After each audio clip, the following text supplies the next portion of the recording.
आपको बताने वाला हूँ permutation class 11 NCERT chapter number 7, जिसके बारे में मैंने इससे पहले एक वीडियो और बनाई थी। उस वीडियो में मैंने आपको बताया था कि फंडामेंटल प्रिंसिपल ऑफ काउंटिंग क्या होता है। फंडामेंटल प्रिंसिपल ऑफ काउंटिंग का मतलब होता है कुछ आपके पास ऑब्जेक्ट्स होंगे, उन ऑब्जेक्ट्स को आपको किस तरीके से यूज करें ताकि पॉसिबिलिटीज मिल जाएं आपको। तो उस बात को समझने के लिए एक फार्मूला बनाया जाएगा जिसको हम लोग परमुटेशन नाम देंगे, और वो परमुटेशन एक्चुअली अरेंजमेंट को ही कहा जाएगा। तो इसमें क्या होगा, परमुटेशन को वैसे नोट किया जाता है P से, और परमुटेशन की खास बात होती है कि यहाँ पर एक नंबर लिखा रहेगा, मान लीजिए n है, और यहाँ पर नीचे एक नंबर रहेगा r। तो यहाँ पर इसको बोलेंगे NPR, मतलब n में से r नंबर्स को एक बार में यूज करके जो पॉसिबिलिटीज बनेंगी उनको बोला जाएगा परमुटेशन। वैसे तो इसको बिना फार्मूले से अगर आप करेंगे तो प्रिंसिपल ऑफ काउंटिंग जो इसका कॉन्सेप्ट होता है, जो मैं बता चुका हूं इससे पहले वाले वीडियो में, वो आप जाकर उसमें देख सकते हैं।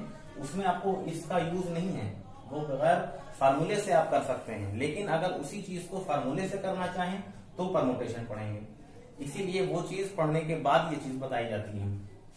तो इसमें क्या होगा, NPR मतलब आपके पास n ऑब्जेक्ट्स होंगे, उन n ऑब्जेक्ट्स में से इतने ऑब्जेक्ट्स अगर एक बार में लिए जाएं तो कितने केस बनेंगे, ये इसमें बताया जाना है। अच्छा, इसको समझने से पहले आपको एक टर्म पढ़ना पड़ेगा, फैक्टोरियल। क्योंकि फैक्टोरियल अगर आपको मालूम होगा तभी आप समझ पाएंगे कि परमुटेशन क्या होता है, क्योंकि परमुटेशन में फैक्टोरियल का यूज होता है।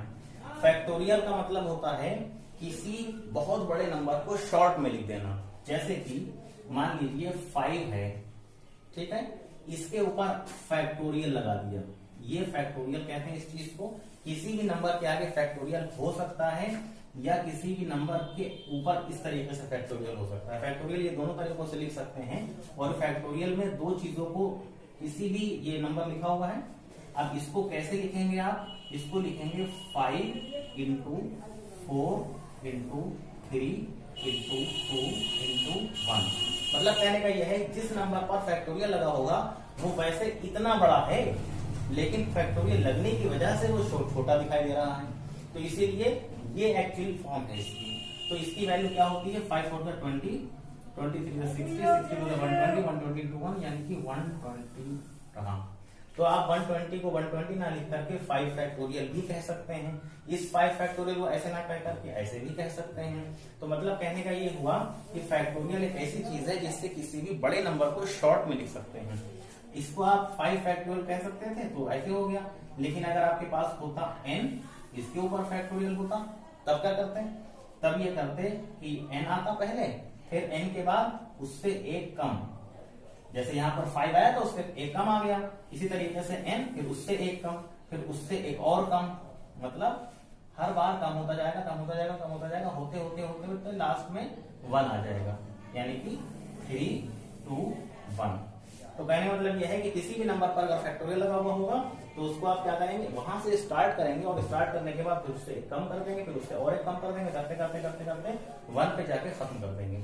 तो इस तरीके से फैक्टोरियल लिखने का रिप्रेजेंटेशन होता है।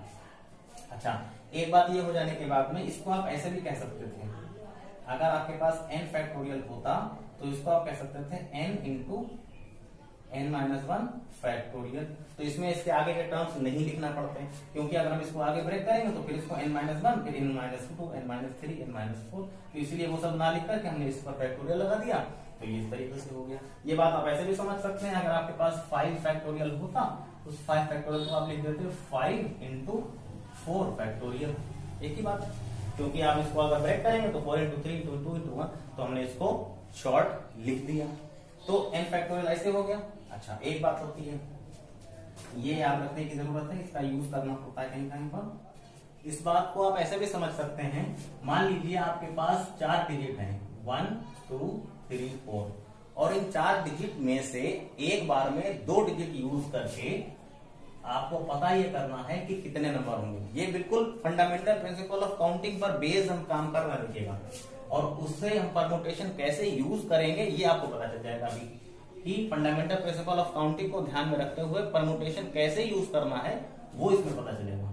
तो पहला जो पार्ट होगा, 2 डिजिट का नंबर लेना है, तो पहले में तो चारों नंबर आ सकते हैं, कोई सा भी एक ले लेंगे, और जो नंबर इस तरफ आ गया वो इस तरफ आ नहीं सकता, तो यहाँ तो 3 आएगा। तो टोटल कितने बन गए? टोटल बन गए 12। ओके, तो ये तरीका हमने कैसे लगाया? ये तरीका हमने लगाया जब फंडामेंटल प्रिंसिपल ऑफ काउंटिंग करते थे तो ऐसे लगाते थे, मतलब परमुटेशन बगैर यूज किए कर दिया। अब अगर उसी चीज को हम यहां देखें, कैसे देखें कि 4 चीजें हैं आपके पास, तो 4p2 क्यों? क्योंकि 4 टोटल है और इसमें से एक बार में 2 नंबर यूज किए जा रहे हैं, तो 4p2। अब अगर हम इसको सॉल्व करने लगे तो इसको सॉल्व करने के लिए जो फार्मूला बना वो फार्मूला अब आपको समझने की जरूरत है। क्या? 4 सेम रहेगा अपॉन में 4 माइनस 2 और इसका फैक्टोरियल। ओके, इसको आप ऐसे समझ सकते हैं, ये फार्मूला ये बनता है, रूल ये बनता है कि अगर आपके पास NPR है तो उसको आप कहेंगे n factorial upon n minus r और इसका फैक्टोरियल। ओके, तो ये क्या बन के आ जाएगा? इसको सॉल्व कर ले तो 4 फैक्टोरियल और अपॉन में 4 माइनस 2 मतलब 2 फैक्टोरियल। अब इसको सॉल्व कर लेंगे 4 इंटू 3 इंटू 2 अपॉन 2 फैक्टोरियल मतलब 2 इंटू 1, तो 2 कैंसिल हो जाएगा, 4 3 12। तो देखिए, अगर हम लोग फंडामेंटल प्रिंसिपल ऑफ काउंटिंग का यूज करके इसको करते सॉल्व तो कुछ इस तरीके से आता, जिसमें परमुटेशन यूज नहीं किया गया। लेकिन हमने इसको परमुटेशन को यूज करके किया, तो परमुटेशन को यूज करने से कैसे निकाला, तो भी देखिए 12 आ गया। परमुटेशन लगाने के लिए फार्मूला याद रखिएगा, NPR अगर हो तो आप क्या करिएगा, n factorial upon n minus r whole factorial. Correct? तो इस तरीके से ये आपको परमुटेशन का यूज करना सिखाया गया है, इसमें आप समझ लें। अभी मैं आपको कुछ और एग्जांपल लेकर दिखाऊंगा तो आपको ये बात और अच्छे से समझ आएगी। ये NCERT एक्सरसाइज 7.2 का क्वेश्चन है, इसमें कहा गया है कि इसको सॉल्व कीजिए, सॉल्व करके वैल्यू निकालिए क्या आएगा। तो यहाँ 4 फैक्टोरियल माइनस 3 फैक्टोरियल लिखा हुआ है, मतलब 4 फैक्टोरियल को लिख सकते हैं 4 into 3 into 2 into 1 minus 3 factorial लिख सकते हैं 3 इंटू 2 इंटू 1। को सॉल्व कर लीजिए, 4 3 12, 12 2 24, 24 1 24 माइनस 3 6 6 1 6, 24 माइनस 6 मतलब 18। ठीक है, ये देखिए कितनी आसानी से आंसर आ गया, नो प्रॉब्लम।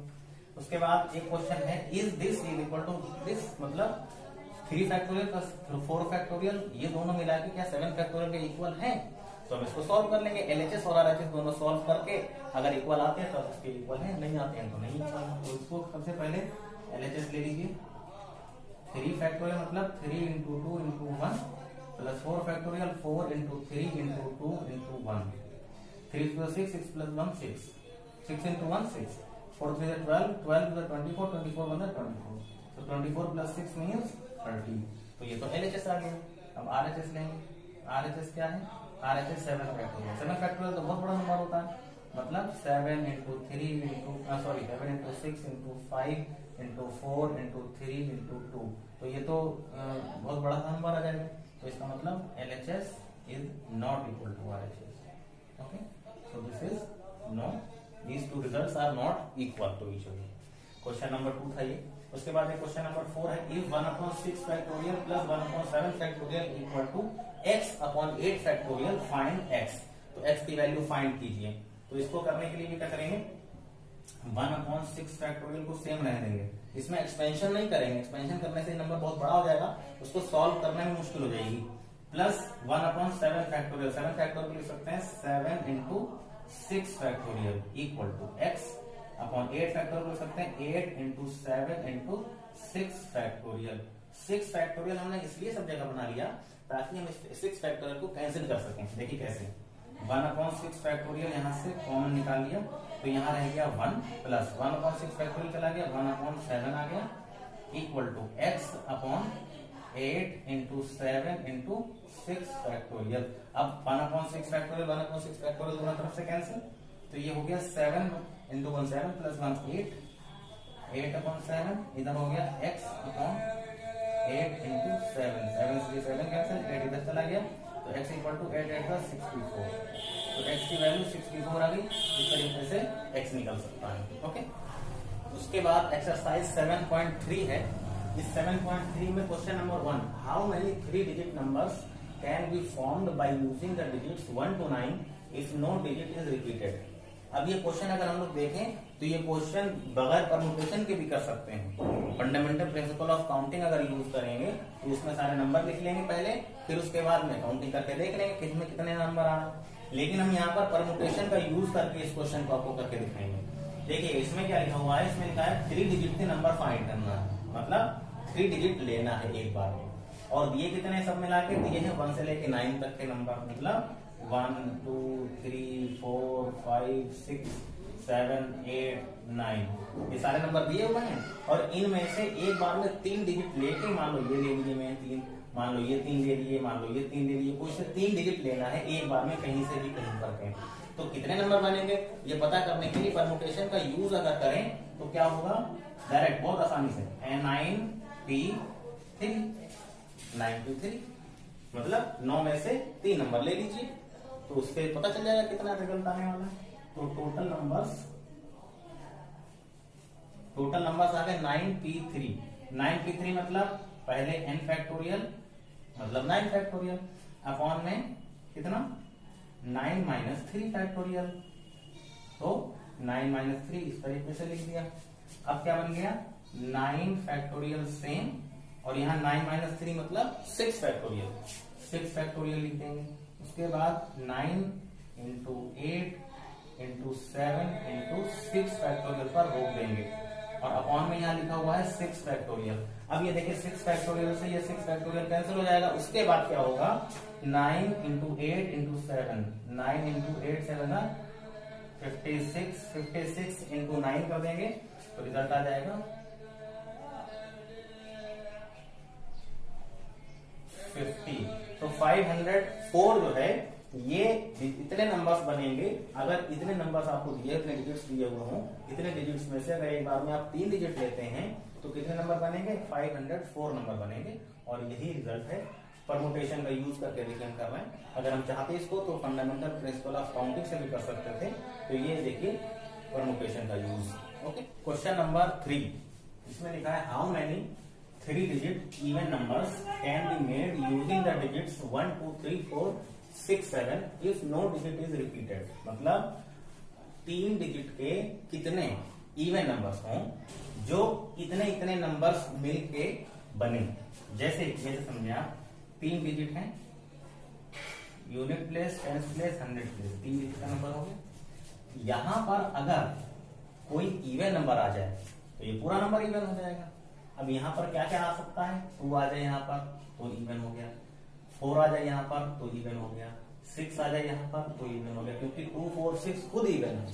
तो इसका मतलब ये जगह तो भर गई 3 जगहों से, 3 नंबर है, 3 नंबर से ये जगह भर सकती है। तो मतलब unit place is filled by 3 ways mean 2 4 6। तो 3 जगहें तो ये हो गई। बाकी के 2 पार्ट बच रहे हैं, और यहाँ नंबर कितने बच रहे हैं, एक नंबर तो भर गया इनमें से कोई ना कोई। अगर 2 भर गया होगा यहाँ पर तो 5 बचे, अगर ये 4 भर गया होगा तो भी 5 बचे, अगर ये 6 भर गया होगा तो भी 5 बचे, यानी कि टोटल बाकी के बच रहे हैं 5। इसमें से 2 जगहें भरना तो बाकी रहेंगे, तो 5p2। ओके, तो ये 2 जगहें भरने का तरीका और ये 3 इसको भरने के तरीके। तो फाइनल क्या बन गया 5 फैक्टोरियल अपॉन 5 माइनस 2 मतलब 3 फैक्टोरियल। इसको बोलते हैं 5 इंटू 4 इंटू 3 फैक्टोरियल। अपॉन वाला 3 फैक्टोरियल इससे कैंसिल हो गया, तो 5 4 20। तो टोटल केसेस आ गए, टोटल नंबर्स आ गए 20 इंटू 3 यहाँ पर वाले ये 20 केसेस हो सकते हैं, ये मिला दें तो ये 3 हो, तो 23 60, यानी कि 60 नंबर्स बन सकते हैं 3 डिजिट के, अगर तीनों वो सारे नंबर इवन हो और इन नंबर्स का यूज करके बने। ओके, एक क्वेश्चन ये बनता है इस एक्सरसाइज में, फाइंड n, मतलब n की वैल्यू फाइंड कीजिए if n-1 p3 ratio in p4 is equal to 1:9। मतलब रेशियो में 2 तरीके के टर्म्स है LHS में और RHS में, इसमें आपको n फाइंड करना है। तो क्या करा जाता है इसमें n-1 p3 upon np4 equal to 1/9। मतलब ये नंबर न्यूमिनेटर पोर्शन में आएगा, ये डिनोमिनेटर में इज इक्वल टू 1/9। इसको सॉल्व करेंगे, सॉल्व करके n निकालेंगे। इसको सॉल्व करने में थोड़ी सी मुश्किल होती है एक्चुअली, वो ध्यान समझने की जरूरत है। कैसे सॉल्व करना है ध्यान देने की जरूरत है।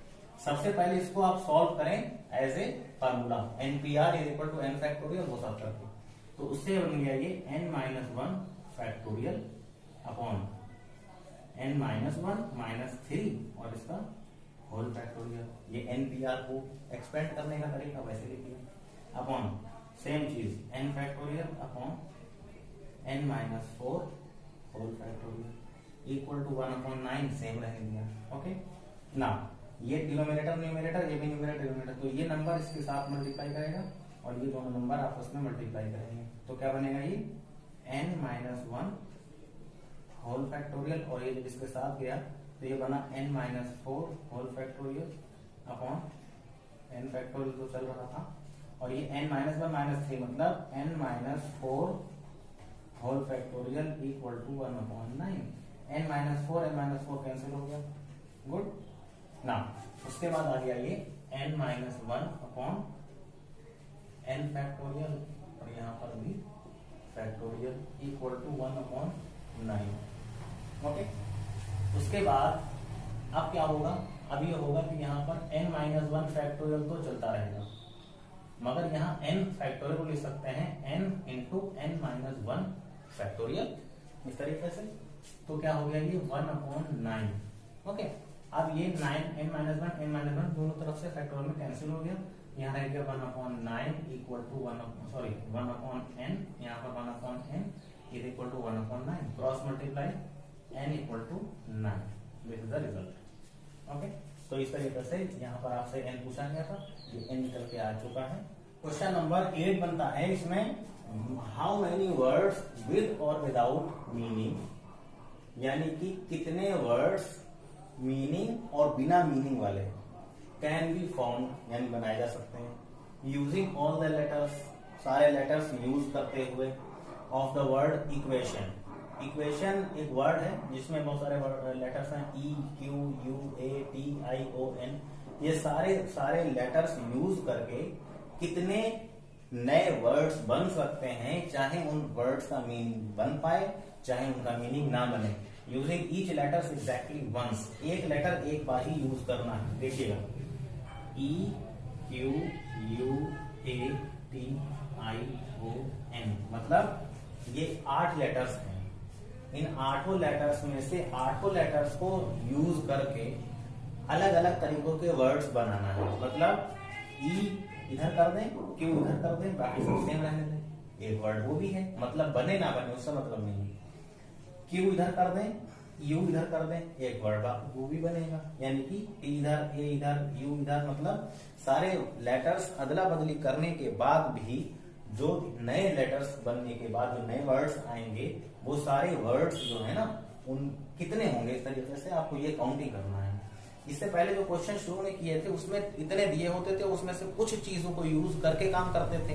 तो क्या होता था NPR, इतने में से इतनी चीजें यूज कर ली गई, मगर यहाँ 8 चीजें हैं, 8 में से 8 को यूज कर लिया है, यानी 8P8।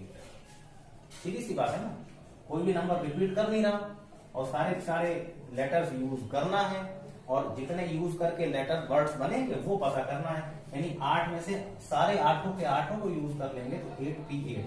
अगर यहाँ कहते कि इनमें से 3 यूज कीजिए तो 8P3 हो जाता, 4 यूज कीजिए तो 8P4 हो जाता, लेकिन यहाँ पर सारे लेटर्स यूज करने को कह रहे हैं तो 8P8 लिख दिया गया। अभी ये हो जाएगा 8 फैक्टोरियल अपॉन 8 माइनस 8 इसका फैक्टोरियल। तो 8 फैक्टोरियल तो 8 फैक्टोरियल ही रहेगा, मगर 8 माइनस 8 हो जाएगा 0 फैक्टोरियल। 0 फैक्टोरियल की वैल्यू क्या होती है? 0 फैक्टोरियल की वैल्यू होती है 1। कैसे? ये बताया तो जाता है 0 फैक्टोरियल की वैल्यू 1 है, मगर कैसे 1 है ये मैं आपको बता दूं, फिर ये क्वेश्चन करते हैं। अगर 1 फैक्टोरियल है, ठीक है, तो 1 को लिख सकते हैं 1 और 1 माइनस 1, फैक्टोरियल लगा के छोड़ दिया इसको। भाई सीधी सी बात है, अगर आपको बताया गया था n फैक्टोरियल होता है तो उसको लिख देंगे n -1 फैक्टोरियल। छोड़ सकता है वैसे यहाँ पर कर दिया। अब 1 फैक्टोरियल का मतलब होता है 1 × 1 1 और 1 - 1 मतलब 0 0 पर फैक्टोरियल लगा दिया। 1 × 1 1 = 0 फैक्टोरियल, तो 0 फैक्टोरियल हो गई 1। ठीक, तो इसलिए ये हो गया। अब यहाँ 8 फैक्टोरियल तो चल ही रहा था, 0 फैक्टोरियल की वैल्यू होती है 1। तो अब इसको 8 को सॉल्व कर लीजिए बस। 8 × 7 × 6 × 5 × 4 × 3 × 2 × 1 अपॉन 1। तो 8 7 56, 6 5 30, 30 4 120, 123 36, 36 360, 360 720, यानी कि ये हो गया है 720। अब 720 को 56 के साथ मल्टीप्लाई करेंगे 0 43, 5 0 0, 5 2 10, carry 1, 7 30, 35 36,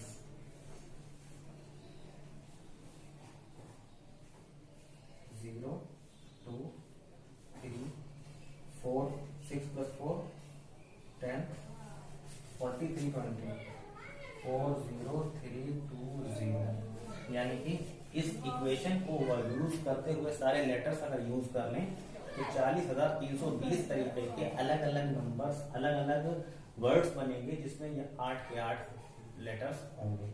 तो इस तरीके से मैंने एक्सरसाइज कंप्लीट करने के लिए सारे एग्जाम्पल हर तरीके का आपको क्वेश्चन करके दिखाया और परमुटेशन के बारे में हर टाइप का क्वेश्चन आपको दिखा दिया।